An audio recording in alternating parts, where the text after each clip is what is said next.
오늘 11월 두 번째 주일 아침, 특별히 추수감사 주일 직전 주일 예배당에 나와 예배드리는 여러분을 주님의 이름으로 환영합니다. 감사의 날, 또 감사의 절기를 보내고 있는 여러분에게 주님의 큰 은혜와 은총, 그리고 감사의 마음이 충만하시기를 주님의 이름으로 축원합니다. 오늘 전체적인 말씀을 생각하면서 옆 사람과 인사를 나누실 때 이렇게 한번 인사를 나눠보시기 바랍니다. 염려하지 마십시오. 제가 있습니다.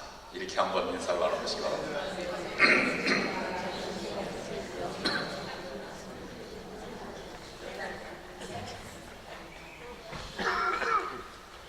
네, 평상시에는 옆에 있는 것이 큰 위로가 되지 못할 때가 있지만 위기의 순간, 또 절대절명의 순간에는 옆에 있음이 큰 감사의 조건이 될 것입니다.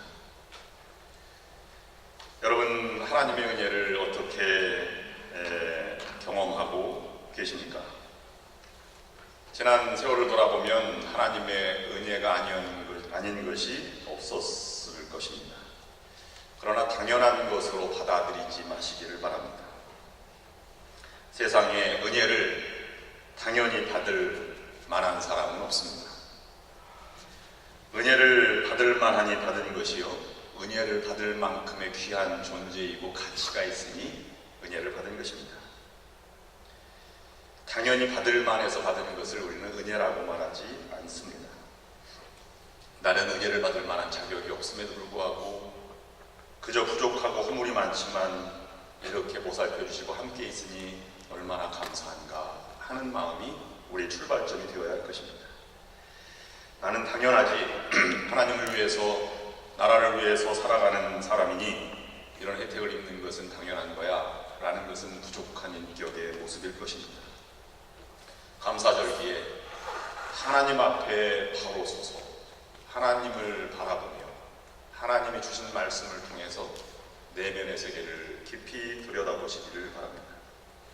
믿음의 세계를 생각하고 받은 은혜를 깊이 묵상하며 또 기도하는 자세로 삶을 돌아보십시오.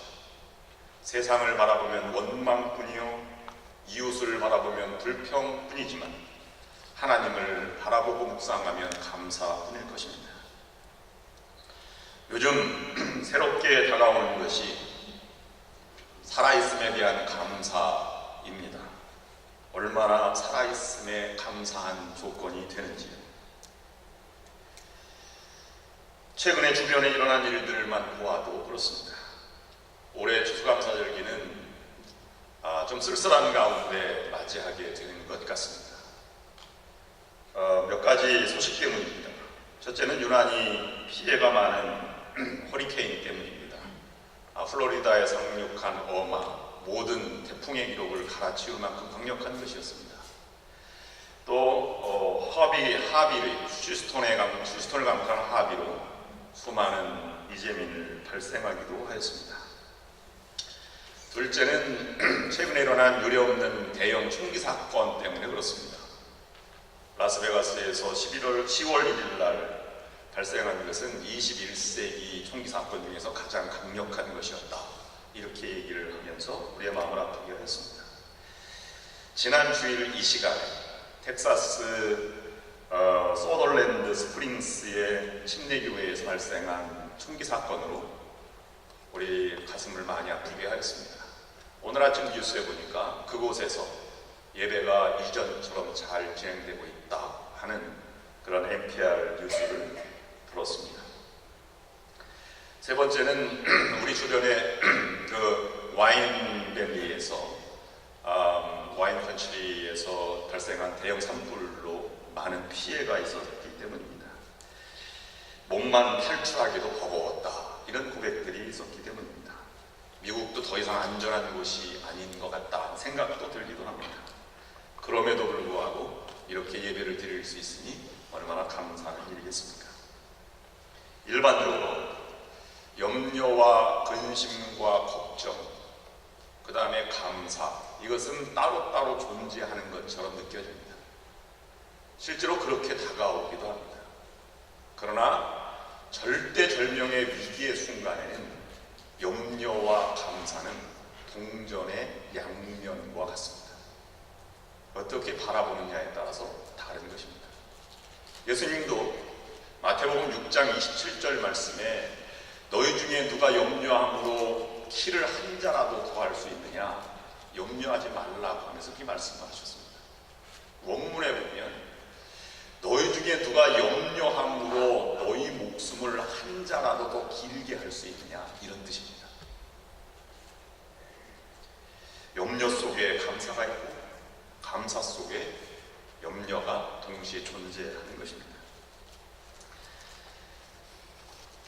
이전에 가이드포스트지에 실렸던 그 형제의 선물이라는 기사, 그 간증이 실린 적이 있었습니다. 다나라고 하는 중년 부인인데 첫 번째 남편과 결혼해서 제이슨이라고 하는 아들이 21살 되었습니다. 그때 이혼하고 재혼을 하여서 두 번째 남편과의 사이에서는 12살 럭키라는 딸을 낳았고, 그 다음에 긴 터울이 져서 4살짜리 여자아이가 있었습니다. 근데 갑자기 4살짜리 아이에게 인펙션이 심하게 와서 간의 기능을 정지하는 그러한 위기의 순간을 맞이하게 되었습니다. 응급실로 갔고 의사의 소견은 12시간 안에 간을 이식하지 않으면 생명이 위독합니다, 이런 결정을 내렸습니다. 지금은 간이 필요한 것이 아니라 시간이 절대적으로 필요합니다. 그래서 이 다나는 절망한 순간에 어떻게 할 바를 몰랐습니다. 근심과 걱정이 몹시 되었습니다. 누가 간을 기증할 수 있을 것인가? 근데 첫째 제이슨이 찾아와서 내가 간을 한번 기증해 보겠습니다, 이렇게 얘기한 것입니다. 아버지가 다른 형제, 맞을지 안 맞을지도 모릅니다. 그런데 의사의 소견으로는 맞을 것 같다라는 소견을 내었습니다. 그래서 4살짜리 여자아이와 21살짜리 제이슨을 병실에, 수술실에 들여보내고, 그리고 럭키 12살짜리 딸아이와 병실 문을 잠그고 기도하기 시작했습니다.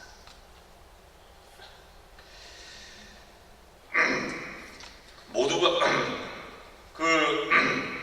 얼마나 초조하고 불안하고 걱정과 염려가 됩니까? 그러나 기도 중에 다나는 생각이 바뀌는 것을 느꼈어요. 성령께서 다나의 마음을 건드리기 시작하는 것입니다. 이 성령이 어루만져 주시는 것을 느끼는 순간에 이렇게 제이슨이 고마울 수가 하는 생각이 들었습니다. 너무 고마웠습니다. 각박한 세상에 미워해도 부족할 아이가 자발적으로 검사에 들어가고 이렇게 사랑스러운 내 아들이 여기에 있다니 하는 생각이 들었습니다. 그는 염려 대신 감사의 기도를 드리고 있었습니다. 생각해 보았습니다. 무엇이 감사할까? 어려움의 눈물 속이 있는데 이렇게 어려울 때 거룩한 사랑이 존재하다니. 그래서 수술을 마치고 잘 돌아왔습니다. 이것이 바로 형제의 사랑이라고 간증에 나온 이야기입니다. 여러분, 감사와 염려는 동시에 존재하는 것입니다. 한쪽으로 걱정이 되고 다시 생각하면 감사합니다. 이쪽에서 보면 걱정이요, 다른 쪽에서 보면 감사일 수 있습니다. 이것이 세상 사입니다. 어떻게 생각하는 것이 그럼 감사로 바뀔까요? 그것은 생각의 크기에 믿음의 크기가 다르다고 하는 것입니다. 무엇부터 생각하느냐, 무엇을 먼저 생각하느냐가 소중한 것입니다. 어느 각도에서 바라보느냐, 세상적인 각도냐, 아니면 생명과 또는 신앙의 각도로 바라보느냐에 따른 것입니다. 또는 사랑의 시각으로 바라보면 감격일 수 있다는 것입니다. 에디슨이 청각장애로 평생을 살았어요. 근데 그가 소년 시절에 너무 가난해서 기차에서 신문을 팔다가 기차 한 구석에 실험실을 만들어 놓고 이렇게 하다가 기차에 떨어져서 청각을 잃어버렸습니다. 그 배경은 실험실을 하다가 약품을 쏟았습니다. 그래서 기차에 불이 났어요. 근데 차장이 와서 이 에디슨을 기차 밖으로 밀쳐버렸습니다. 그래서 귀가 다쳐서 귀가 멀었습니다. 기자가 물었습니다. 귀가 잘 들리지 않아 연구하기 참 힘들었겠습니다. 그랬더니 에디슨이 이렇게 말했습니다. 나는 귀가 안 들리게 된 것을 너무 감사하게 생각합니다. 딴 소리에 신경 쓰지 않고 연구만 할 수 있었기 때문입니다. 여러분, 염려 속에 감사가 있습니다. 감사를 찾아보십시오. 오늘 본문은 다니엘이 감사 기도를 드린 것입니다. 설교 제목 주제를 놓고 일주일 동안 많이 묵상해 보았습니다. 다니엘은 염려가 없었을까? 사자굴이 앞에 있는데 두렵고 떨리진 않았을까? 죽음이 뻔한 길에 어떻게 감사가 있을 수 있는가 하는 생각을 해보았습니다. 나 같으면 왜 사자굴입니까? 지금까지 이렇게 꿋꿋하게 신앙으로 살아온 결과가 이것입니까? 라는 물음도 물어볼 수도 있었을 것입니다.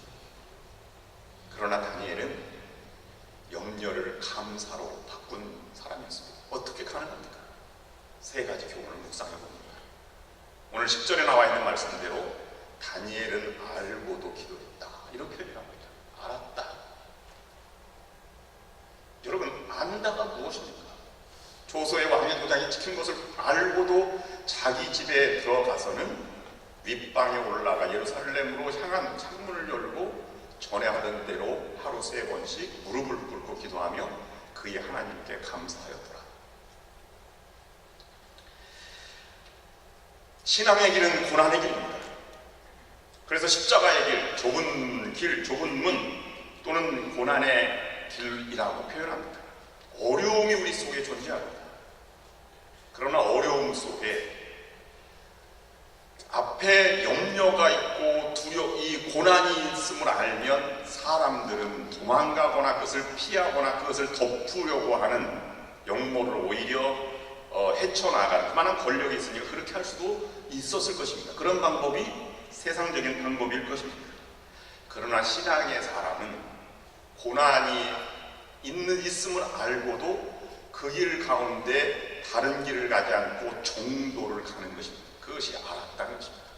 하나님이 원하는 길이 무엇인지,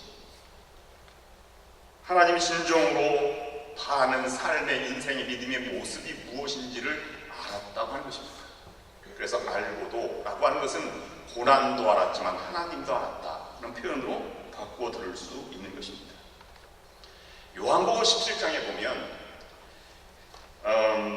예수님이 기드론 시냇가 건너편 겟세마네 동산에서 잡히기 바로 직전에 제자들을 향해서 중보기도 하는 장면이 나옵니다. 그래서 예수님의 마지막 기도가 요한복음 17장입니다. 거기에 보면 마지막 26절에 이렇게 기록하고 있습니다.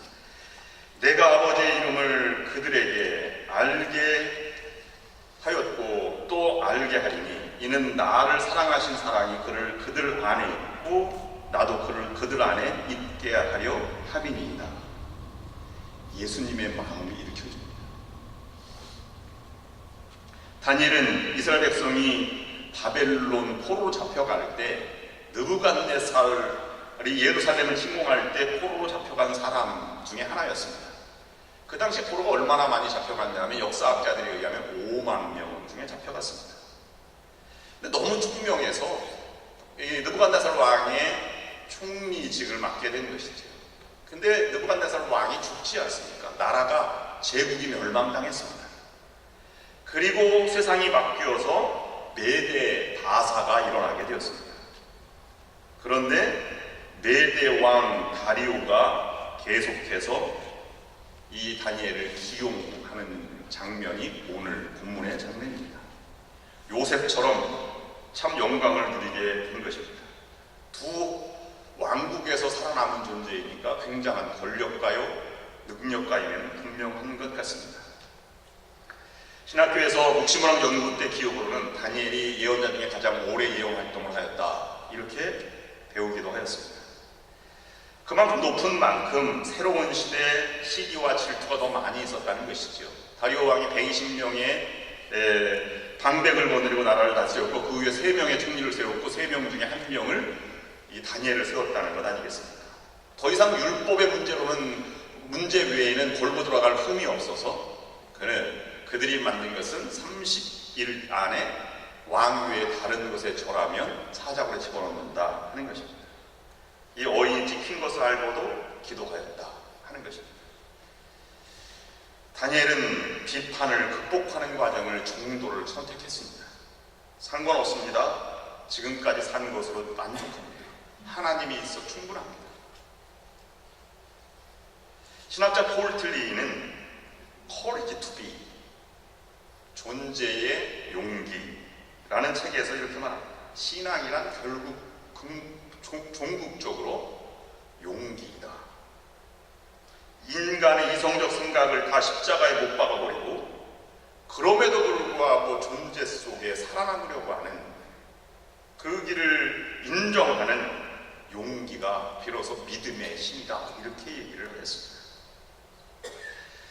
두 번째, 다니엘은 예전에 행하던 대로 하루에 3번씩 기도하였다, 이렇게 표현하고 있습니다. 염려가 있습니다.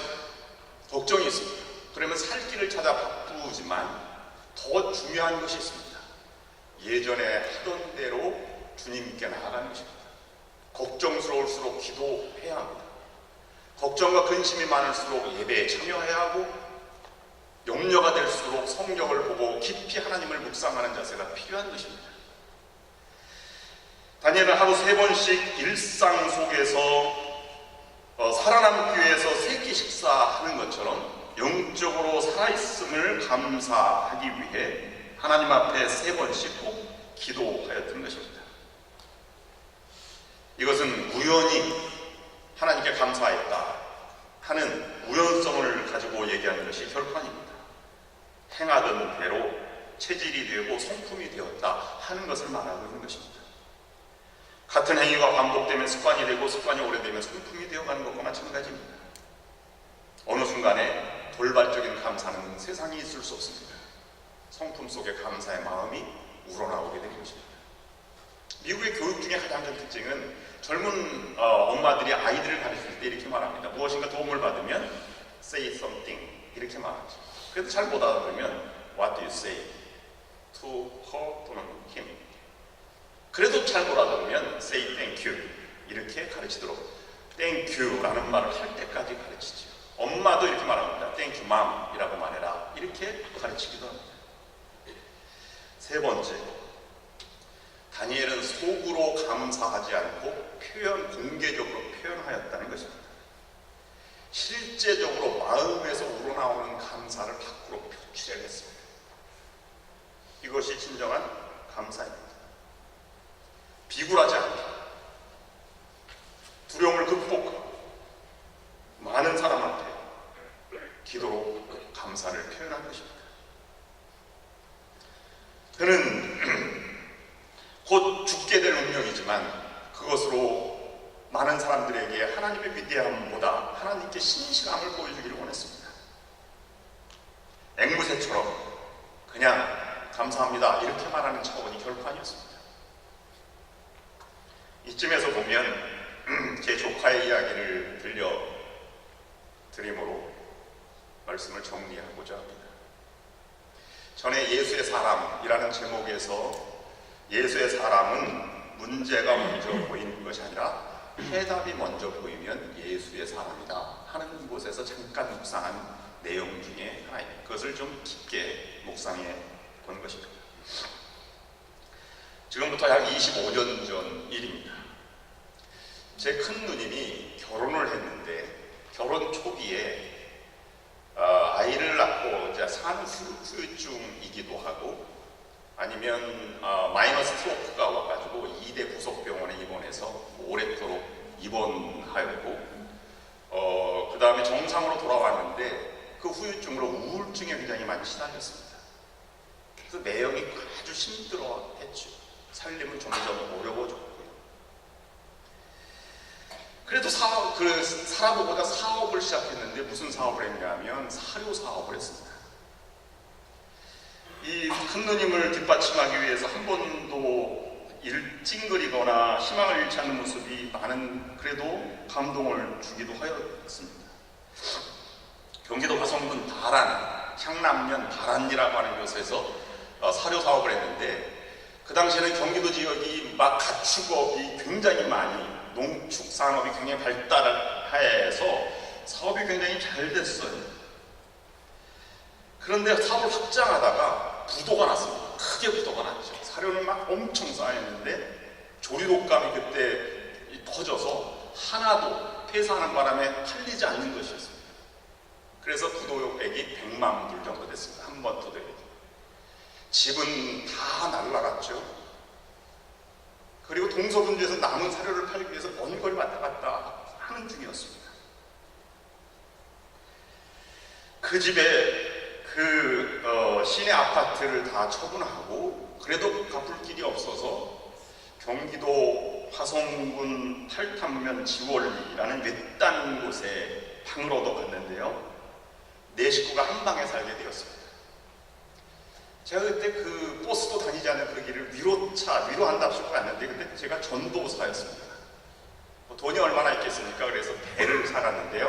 배 한 상자를 산 것이 아니고요. 봉다리에다가 5개를 샀습니다. 먼 신장로를 가서 걸어서 집을 도착했습니다. 참 위로한답시고 너무 창피했습니다. 돈이나 많았으면 좋겠다 이런 생각을 했습니다.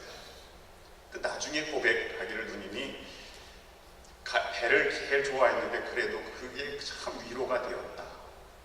전도사가 와서 누님을 위로하는 것이 큰 힘이 되었다 이렇게 말했습니다.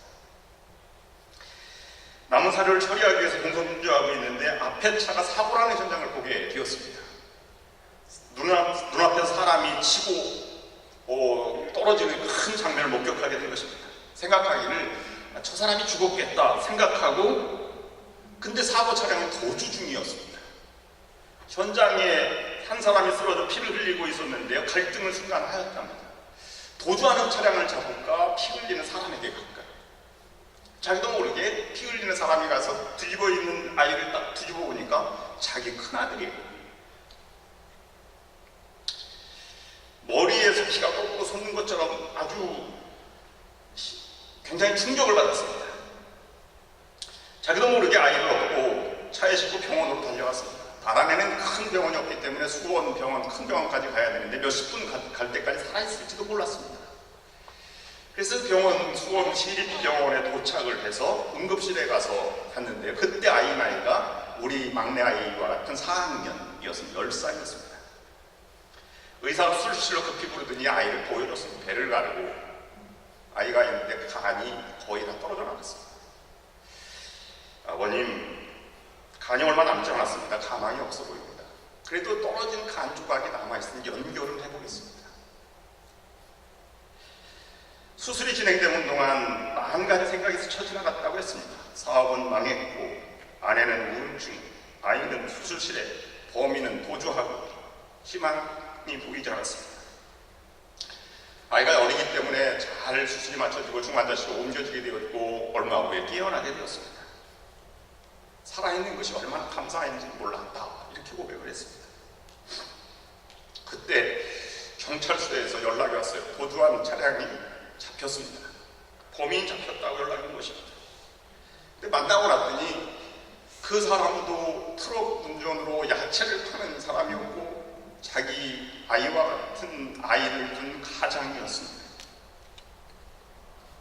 매형은 범인 구속을 취하하는 탄원서를 제출했고 벌금은 티켓값으로 대신했고 치료비는 의료보험으로 다 대신한다고 마무리를 지었습니다. 살았으니 다행입니다. 염려하지 마십시오. 그 큰아이가 대학을 졸업하고 군대를 갔다 오고 결혼을 해서 한 아이의 아빠가 되었고 가장이 되어서 어른이 되었습니다. 지난번 한국 가서 만나고 왔습니다. 그 가해자는 아직도 연락을 하며 살아가고 있다고 했습니다. 살아있음에 대한 감사를, 그 마음을 밖으로 표출하기가 얼마나 어렵겠습니까? 그러나 그것이 능력이고 그것이 감사의 마음입니다. 여러분, 감사는 기억입니다. 수많은 기억의 조각들 중에서 하나님이 주시는 이 은혜의 기억을 찾아내는 것이 감사가 되어야 합니다. 어제 토요일리동산에서 추수감사절 특집으로 감사의 생명나무라고 하는 것을 이렇게 나무를 그리고 거기에 감사의 제목들이 참석하는 분들이 잎사귀처럼 이렇게 포스트잇으로 해서 붙였습니다. 근데 그 내용들을 보면 아주 사소한 것들입니다. 근데 그 감사의 조건들이 낙엽으로 이렇게 한 나무를 만들었습니다. 여러분, 아래층에 내려가시면 그 감사의 생명나무가 있습니다. 여러분 꼭 읽어보시기 바랍니다. 감동이, 잔잔한 감동이 있습니다. 오늘 본문에는 이제는 더 이상 복을 받을 것도 없고 상 받을 것도 없습니다. 왜 그렇습니까? 조금 있으면 이대로 죽을 거니까 하는 더 이상 바랄 거 없는 처지에 와 있는 것입니다. 그래도 다니엘은 그 마음을 포기하지 않았습니다. 2004년에 이라크에서 선교하다가 죽은 김선일이라고 하는 청년이 있었죠. 여러분 기억나시죠?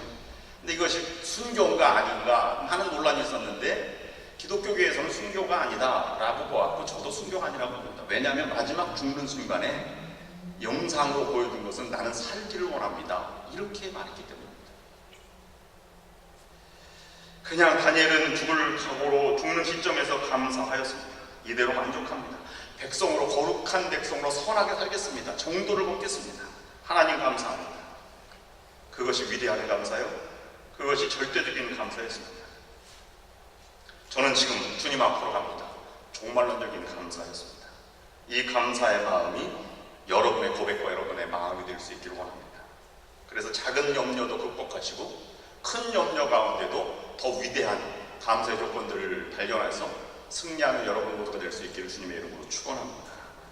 기도하시겠습니다. 하나님 아버지, 다니엘처럼 우리가 염려를, 근심을, 두려움을 감사로 바꾸는 믿음의 성도가 되게 하여 주옵소서. 하나님을 알고 고난도 알고 바른 길을 가게 인도하여 주시고 전에 하던 대로 구체적으로 감사하면서 그 감사를 하나님 앞에 표현하며 더 큰 감사를 향해 나아가는 믿음의 성도들이 될 수 있도록 축복하여 주시옵소서. 예수 그리스도의 이름으로 간절히 기도드립니다. 아멘.